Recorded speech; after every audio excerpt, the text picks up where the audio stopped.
Welcome to episode 123 of the Oklahoma Real Estate Show. Today's show is Maria Zondervan.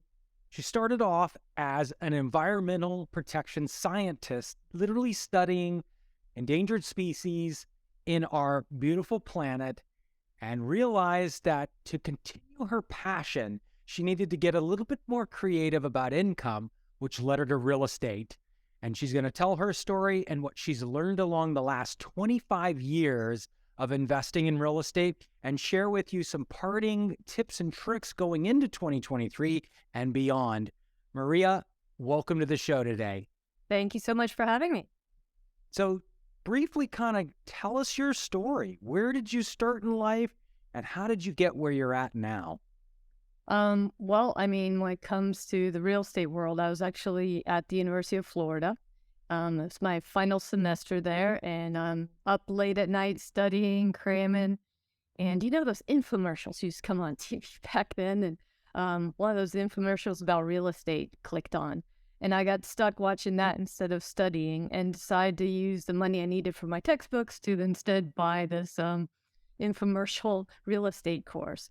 But I just saw the big picture. I'm like, this is a way to build some wealth, even though what I want to do for a living is in real estate, or at least it wasn't at the time.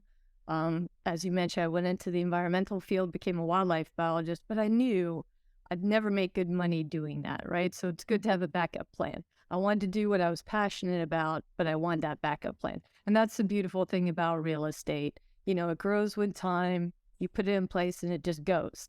And so you are able to do it and then follow your passion, not have to worry about the income in the same way. So now you weren't Native American, or you were born in America. Where did you start?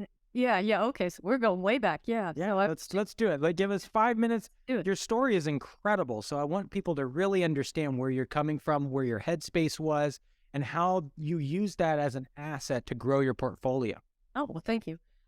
So originally I immigrated from Sweden. So I was pretty young at the time. I was 9 years old.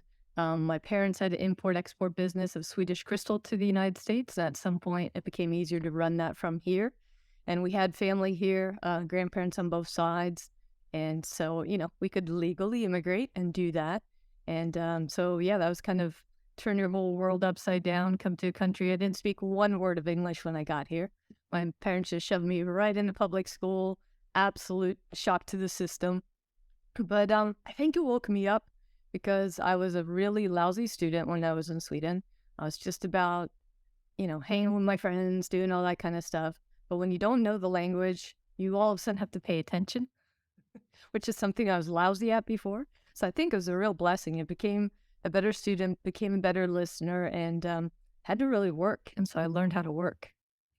Kind of developing those character traits and then operating on your feet, right? And taking action as they happen, living life in real time, whatever's hitting you, you're responding to. So fast forward, you got out of college and you got married? I did. I had a heck of a May. I bought my first property, did a lease option that I had learned through this course. I got married, graduated college, and started my career all in the same month. So it was a busy May. So First property was a lease option that you learned about how to do that from an infomercial that you saw on TV. That's right. Yeah, it was just to date myself a little bit. This was a course that came on cassette tapes. Wow. Okay. So, Great. yep, I plugged them in one after the other, listened to the whole thing. It came with all the forms, how to make offers, how to do the no money down deals, because I was a broke college kid. I mean, I didn't have money. So had to figure out how to get into a property. But that kind of launched it using that first technique of a lease option and house hacking. I kind of combined them. So we lease option to get the house, but then we still couldn't afford the house. So we leased out part of the house in order to make that payment, right? Excellent. So moving forward, you're out of college, you started your desired career path, which was in studying endangered species. Where did you start there?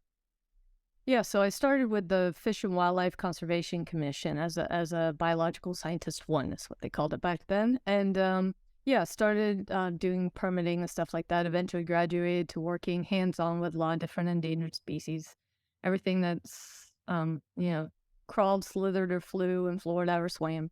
Pretty much I got to work with, which was really cool. We got some neat critters over here. And yeah, I loved that. But I never stopped investing in real estate. So for that job and for my husband's job, we moved quite a lot. So every time we moved, we'd keep the old property and rent that out and pick up a new one. And we just kind of kept doing that. And then eventually, we had additional properties when we were actually making a living and no longer broke college kids, where we would start buying additional investment properties. So we grew a pretty good portfolio and did that through about 2008. And I think a lot of people know 2008 was a real estate challenging year. But we had quite a few properties right then and decided to kind of cash out while the bubble was hot. So we didn't cash out of everything. We kept the things that, if we weren't over leveraged, they were cash flowing well, you weren't really in trouble. The ones that were in trouble were the people who were completely over leveraged, couldn't afford those payments, or were trying to flip while the market was going down. So luckily we cashed out quite a bit of money at that point, kept some rental income going. And then we used that money to buy our first business. And so I was still working as a full-time wildlife biologist and managing the properties we have. My husband had been a special needs teacher, but wanted to have his own business. We actually purchased a Massage Envy franchise. Not sure if you've heard about Massage Envy. If you have, Of course I've heard. Yeah, sure. When we got in, no one had heard of them because they were brand new. So we really took a chance. The beautiful thing about real estate is you can leverage it. The banks love it as collateral. So here, we're still fairly young and go to the bank and we want this really big loan. We're talking more than $500,000 to start one location. And downtown Orlando location, no business experience. Why would you trust us? And, a couple of banks said no. And then others said, well, you've got a lot of real estate. If you want to put that up as collateral, we like real estate. It's a hard asset. And so they were willing to do that. And we got our first business. Eventually we bought a second location. They both, took off. And now we had another problem. Got all this money coming in. Oh, no. That means taxes. So we had to get rid of those taxes. And so what's real estate great for? Lots of write-offs, lots of depreciation. So this time decided, let's go multifamily so we can really scale. And so we got into apartment investing. Yeah. That's a big step. What makes you, you were single family up until that point. And how many units did you have in the single family realm when you went into the massage business? I honestly don't remember because we had flipped some, we were renting some. I honestly don't remember. But we kept 3 because we still have those 3. So that much I know. And they're nearly paid off, so that's really nice. Although some people are going to comment that you shouldn't have them paid off. It's better leverage them, put the money to work, and they're absolutely right. But there's some security to be said for it too, so we kind of do a mix. That's right. Well, there's different plans for everyone. So multifamily, tell me about how that deal came together. You had cash that you needed to expense or deploy out as a business expense, and you decided to go into multifamily. Did you do a syndication or you guys bought the entire thing as yourself? We bought the first thing all by ourselves. So we still had one other problem that I consider my nightmare property. It's in a great location, but for some reason, no matter how hard we screened tenants there, we would end up with just bad tenants. So after I kicked out a drug dealer that was stalking me and threatening my life, we decided we're done with that property. So sold it and didn't want to take the tax hit. So did a 1031 exchange, combined that with some of the money from the business, and bought our first 12-plex. Excellent. And that was in Florida. All this has gone down in Florida. This has all gone down in Florida, and until recently, I've started investing more out of state. But at this point, I was still, very hands-on. I wasn't self-managing the multifamily. That's one of the other reasons we went there is you can get professional management, right? It just changes your life. You don't have to deal with these scary tenants, which, not all our tenants are scary. Many of them are wonderful, but we had some scary ones. Yeah. It sounds like a real bad experience. And I think think a lot of folks have had that one or two that I remember growing up, my parents had a bad experience with a tenant, and it created a argument, internally too, where they went through a period where they were like, we're never going to get into real estate again, and that's, I'm so glad that you bring that up, because I know there's people listening that's happened to them before. And how you overcame it was basically saying, I'm going to put somebody between me and the tenant going forward. Exactly. Yep. Okay. So yeah, that's really changed it, because you can also do so much more. You can do so many more properties when you're not hands-on in it. Because again, I was still working well, actually that was close to when I finally decided to take the leap out of my wildlife job and go real estate full time, but that's another story. But yeah, just not being bogged down with the day-to-days of that just lets you scale. Sure.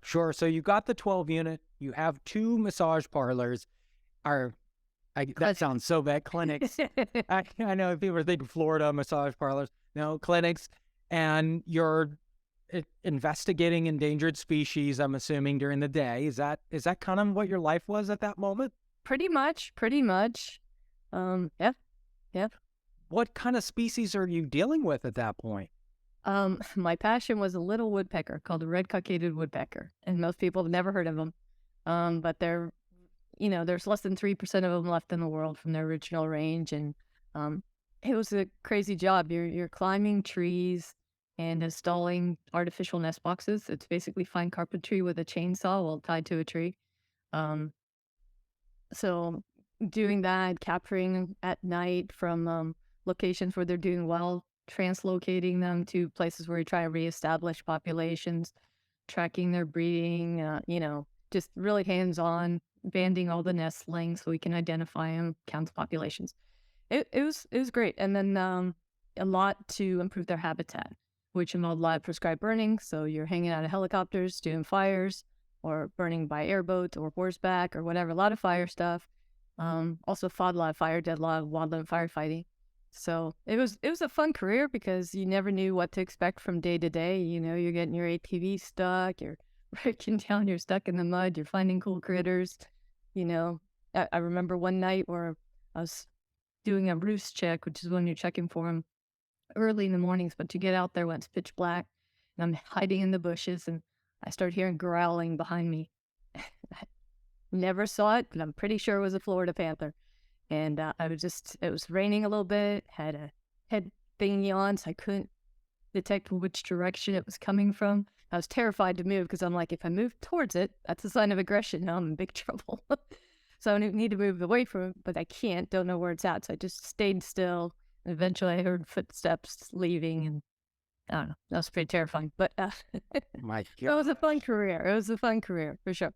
But I had sort of a big why for why I needed to make a bit more money. As passionate as I was about that, as a state employee, as a biologist, you're not making a lot of money. And it's a great job. It's a fun job. And I felt like I was giving back. So it was something I was passionate about. But I ended up having a special needs son. He has autism. His name is Carl. He's awesome. But I started thinking as he was growing up, like, what is his future going to be like? 75% of autistic adults are unemployed. Even the ones that are very high functioning, which my son happens to be. He's got nearly, not genius IQ, but extremely high, higher than mine. But he can't get a job, can't hold a job, because he doesn't have social skills. It's very difficult for him. And so I was like, I need to make sure he's going to be financially set for his whole life. And I had seen by that point the power of real estate, especially the multifamily. The returns I was making there were way higher than the single family. We started putting some money into LP positions, limited partnerships, and syndications. That was doing really well as well. I'm having to do no work there whatsoever, making more money than I was on the single family homes. Said I need to just dive full in on this. So we had bought a second apartment complex at that point too. And just said, time to leave this job that I do love and all the people that I've grown very close to. Did 26 years of it, and said, let's find a new passion, because I had another passion. I had my son. And so I became very passionate about real estate. I took all that passion I had in this area and I just channeled it over here. and started working along those lines. Wow, what a transition. Gosh, and yeah, I can imagine the dynamics of taking that on and wow, okay. So you had learned the dynamics of how to convince a bank to give loans, right? I think that was an eye opener with the massage clinic. I did it right that time. Um, you kind of learned, wow, like they love, like you said, the collateral of real estate's really easy to convince. Not every bank, but a lot of banks. And so you essentially just perfected that. Then you got into syndication. Why? Why did you get into syndication? Well, maybe because I just like difficult things. I mean, I had seen it from the investment side, as the investor, and like that's really, really nice. I have a lot of friends and family that want to get into real estate, but they don't have the know-how and they don't have the time. So I thought, okay, I've got those skills. I know how to manage my own properties. I've now tested the multifamily with my own properties. I'm not jumping into this blind. I had joined various masterminds, gotten to know great people in this field. Lots of them were syndicators. So I had wonderful mentors. I said, I can do this and I can bring my friends and family along. They can invest with me. They don't have to do anything. They can get the same great returns that I was seeing. So it just became that new passion. And yeah. And so it took it off. It took off, and I've done syndications now in various other states outside of Florida where the cash flow is a little better. Florida's market is phenomenal. The equity growth here is amazing, but the cap rates are so compressed that sometimes it's hard to cash flow when you first buy the property. With time, it's going to really cash flow, but it takes a little while. Not everybody's willing to wait for that. So we like to have a mix of opportunities for folks. And so that's kind of what we're doing. But sticking to the Sun Belt, sticking to where people are migrating to, where populations are growing, so that you're always going to have those tenants ready to go and your rents are going to continue to grow as well. So I'm putting the puzzle together. 2008 was the last date that you said on this interview. And so 2008 is when you sold off at kind of what you felt like was the height of the market. Then after that, you guys went in to the massage clinics and then bought your 12 unit. What's the time frame of that first 12 unit? I want to say that was 2018, right about there. Yeah. By 2019, I was full-time in the real estate world. So how old was your son in 2018? Well, he's 22 today, so you're going to make me... Okay. Gotcha. No. Okay, so 18-ish. So it sounds like it had become obvious during that time period that you maybe were less hopeful that he would be completely transitioning into a job, to be completely independent. You started realizing that we have a situation where he's entering adulthood and we may not be able to expect a traditional, get a job, get a paycheck, We're going to need to come up with a more creative plan. And in 2019, it sounds like you went full steam ahead to, I'm going to create a dynasty for my family, is what it sounds like to me. That's pretty much it. Yeah. Yeah. Okay. So talk us through 2019 and to today, which is spring of 2023. How are you building the foundation to this dynasty for your family? Well, I mean, we're building that syndication business, building our investor base. Like I said, we've done a number of syndications, starting to move more into Florida now that the market's changing. 2023 saw a big market shift, as I know you're aware. And so where previously sellers weren't listening to any offers with seller financing or any of that, nor did you really need it because loans were really cheap from the bank. Now we're in that negotiation phase. So now we're finding some deals in Florida as well, which is great. Where we can get into some of those really hot growing markets and be able to actually negotiate with sellers. So moving back into this market a little bit, that's sort of a big change. And then just to make my life a little more interesting, I can't just settle for that because I think you figured out by now I'm a rather passionate person. So I also started a nonprofit. So we're going to be building housing for autistic adults because money is one part. They're going to need to be financially taken care of, but someone else needs to look after these folks, right? And I didn't want to burden my younger son with that responsibility. And I talked to so many other parents of special needs kids who are like, what happens when I'm not around anymore? You know, and they need more than a roof over their house. They need someone that's going to look after them. They need certain services. A lot of them don't drive. A lot of them need that push to try to help get employment. They need a lot of services. I won't get into all of that. But basically, we've founded valhallavillas.org if anybody wants to check that out. And so we're going to be building housing from the ground up, large complexes, 50 to 100 units a piece that have the services on site. But we're going to do things a little different. We're also doing some integrated models where we buy existing apartment complexes and integrate part of them to special needs, just a portion for those people that don't want to live in a fully special needs community, right? They want to just be part of the mix, but where we will still have services. And we're going to allow individuals to invest in those properties just like you would a regular syndication, with the big difference being is this is a forever hold. Most syndications turn 5 to 10 years out. This will be a forever hold, so it's perfect for people who want to leave it in, say, a special needs trust or something like that for their children to make sure that they're financially taken care of. So wow, what an excellent concept. Yeah. That's really got some you know, I you don't know this about me, but my parents actually run a special needs school based in Austin, Texas. And I think there's probably lots of schools around the nation that you could pull together, right, to kind of get in kind of a pipeline, if you will, or at least a path of hope to say, look, there's an ecosystem that's developed around this, and it's, if you look at the numbers, it's growing. It's not shrinking. The demand is growing in that. I know we have many listeners. In fact, I can name several of them that are investing in retirement assisted living developments. And so I think we're all kind of pivoting in different ways, and that kind of transitions us into, so 2023, kind of looking forward, you're wanting to syndicate, which just basically is a fancy word for combine investors' assets together for a period of time into an investment with the goal of either all profiting together or, like you said, doing a unique project.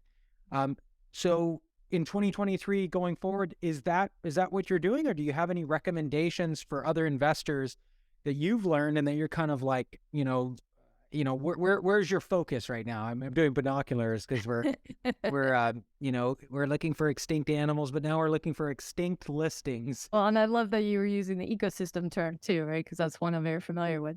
But you're right, that there is that huge need. You said the need for this is growing. So right now, 1 in every 44 kids in the United States is going to be diagnosed with autism.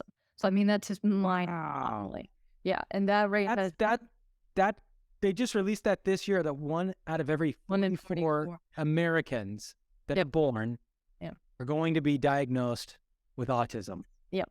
And if you look at the graph, being a scientist, I'm always looking at graphs, right? It's just, the trend is just phenomenally fast. It wasn't that long ago that it was a rather rare disease, or not disease, but it was just rather rare. And now it's becoming really, really commonplace in the schools. Like you said, most of them are not equipped to it, so more and more special needs schools are popping up. My son went to one of those. And so, yeah, that really is a big focus for me. Is we'll continue to do regular syndications, let people invest in those, but then also have these long-term syndications, if you will, where we still get people's capital back through refinance events. So you put your money in at some point, 5-6 years out, we refinance, you get your capital back, but you continue to have ownership in that property forever. And you can pass that ownership down to descendants. They also say 80% of wealth is lost by the second generation. A lot of people think, oh, if I build up a lot of money and I leave it to my kids, they're going to be set. Well, if they're not the ones who made it, they probably don't know how to manage it, right? Wow. So a lot of people, you could give them $1 million and they're going to be broke in a year. We see it with the lottery all the time, right?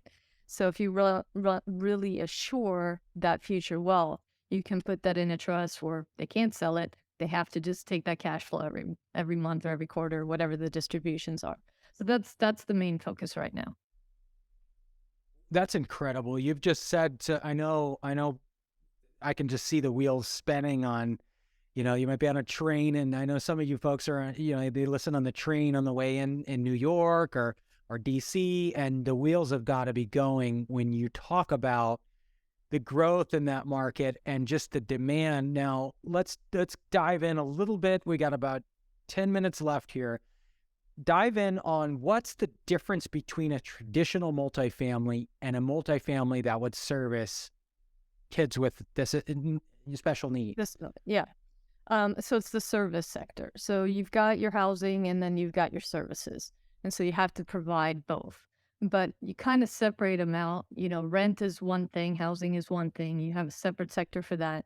Services are paid for separately because obviously there's a cost for that. And not everybody's going to need the same services. So if your child doesn't need transportation because they drive, they shouldn't have to pay for that, right?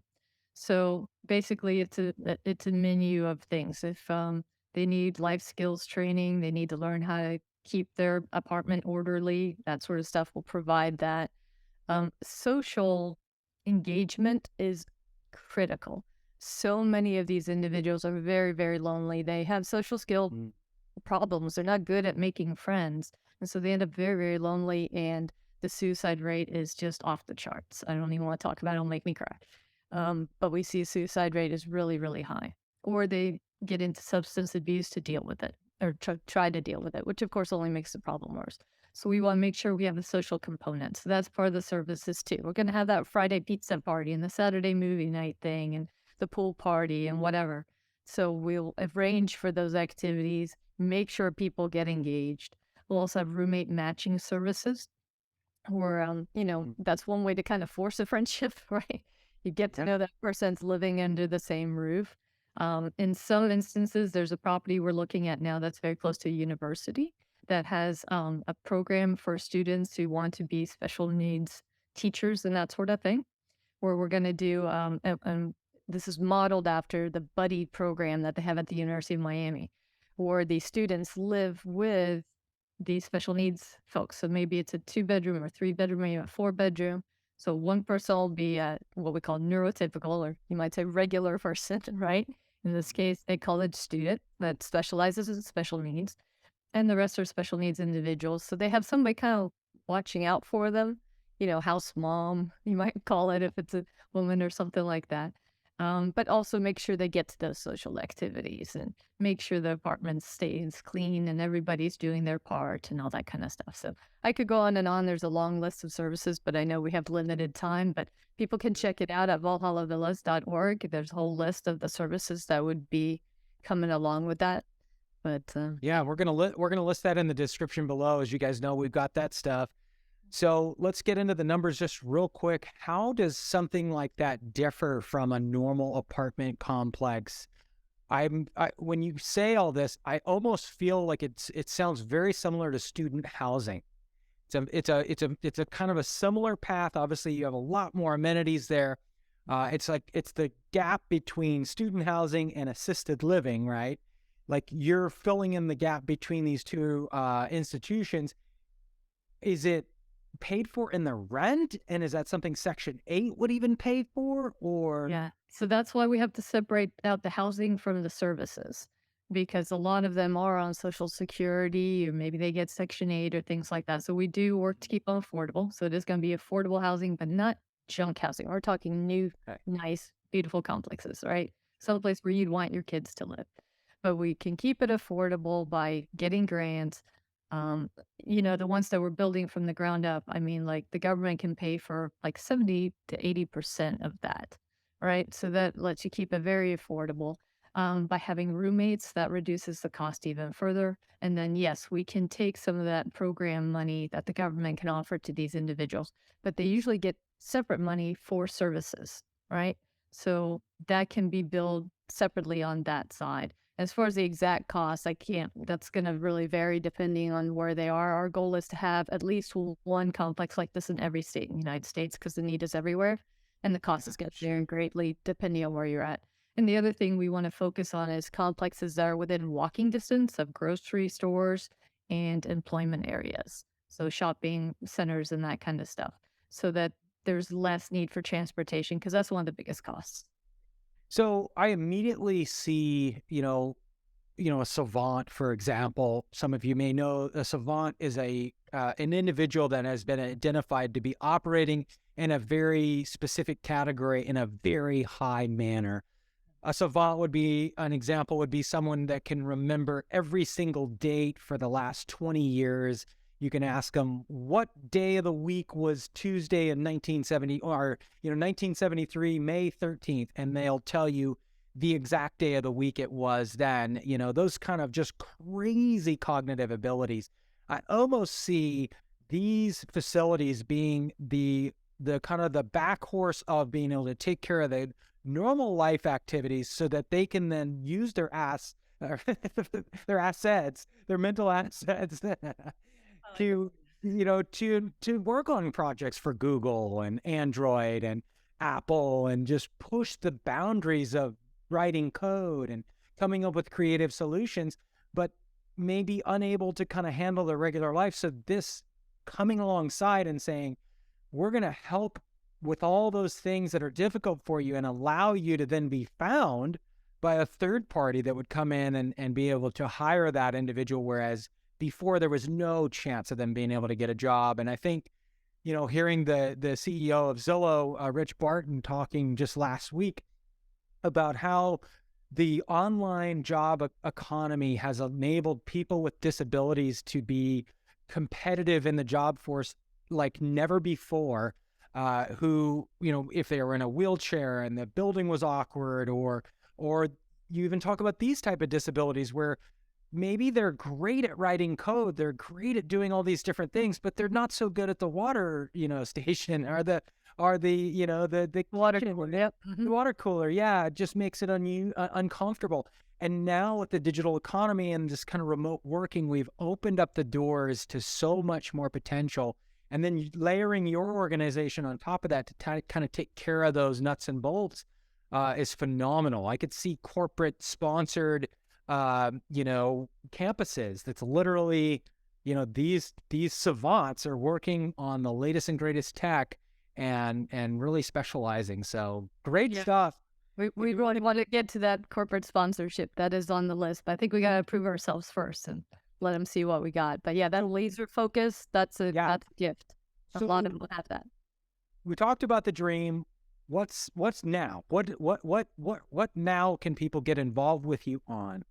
Yeah, so my regular syndication is through Blue Vikings Capital, and people can sign up there for investment opportunities. There's a link on there to Valhalla, and some of it will sort of be combined. So we'll have opportunities available for both your for people who want to get into like regular type of syndications, and people who want to invest with their heart as well as their wallet will have the ability to do that too. So if they sign up through Blue Vikings, we'll make sure that they get noticed about both opportunities. We kind of talked about a barrier to entry on some of these syndications, just to kind of give you the right connections going forward. What do you feel is the kind of the minimum start where somebody can say, okay, I've got this amount of money earmarked, this may be a good fit for me? What's that kind of minimum entry level that you're looking for? Yeah, a lot of times it's far less than people think. A lot of people are saving up for the down payment on their next rental property, single family homes. A lot of times you can get into syndication for less than that. So it does depend on it. Wow. There are ones where you have to have at least 100,000, others are 50. But a lot of times if you're trying out a syndicator for the first time, let's say they advertise it as a $50,000 minimum or whatever. If you contact that sponsor and you say, look, I'm a first-time investor, I want to test the waters, what can you get me in that? You'd be surprised at what they can get you in that, because they want to prove themselves to you. They want to show you what they can do and how well your money can perform. So they're usually happy to bring in a little less. I had a lot of people come in on my last one at 25. It does depend on the deal, because you don't want too many investors in one deal. So it depends what you've already got. But we're happy to work with people because we want as many people to be able to partake in this as we can. Maria, it's been a pleasure talking with you today. I know I could just see the syndication makes perfect sense, especially for people that maybe wanted to get into real estate. They're looking at the returns of a REIT fund or an index in real estate. maybe not so exciting, but they don't want to go all the way in to being a landlord and dealing with all the drama. And even if you do have a great property manager, you still have to make these decisions of when I have to repair something, how good of a repair do I do? What do I not do? There's a lot of decisions and phone calls that still even have to be made. And then on top of that, we throw on all the market appreciation that's just occurred thanks to COVID and all the different things that have happened there. And guess what? Rent, in most markets across America, if you look at the rent compared to the market appreciation, they're not in synchrony. They're almost inversely related in some markets. So you have all this equity in your portfolio and you just can't get the rents up because property prices have gone so far up compared to rent prices that you're talking 5-10 years before you can really get them in sync again. And so being able to say, you know what, I'm going to get out of my portfolio and move into a syndication and throttle back in the later years of my life, it's an excellent move to make. And Maria would love to talk to you about that.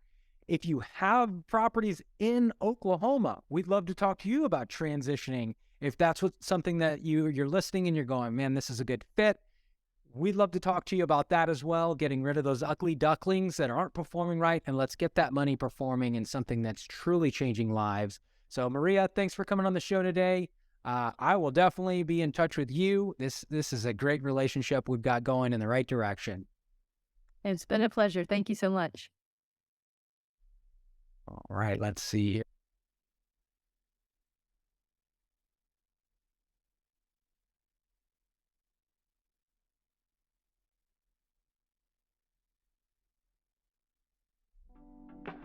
Thanks for listening to episode 121 of the Oklahoma Real Estate Show.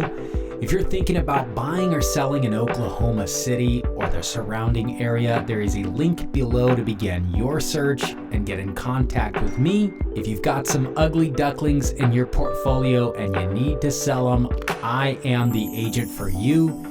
You can get in touch with me in the description down below or visit oklahomarealestateshow.com.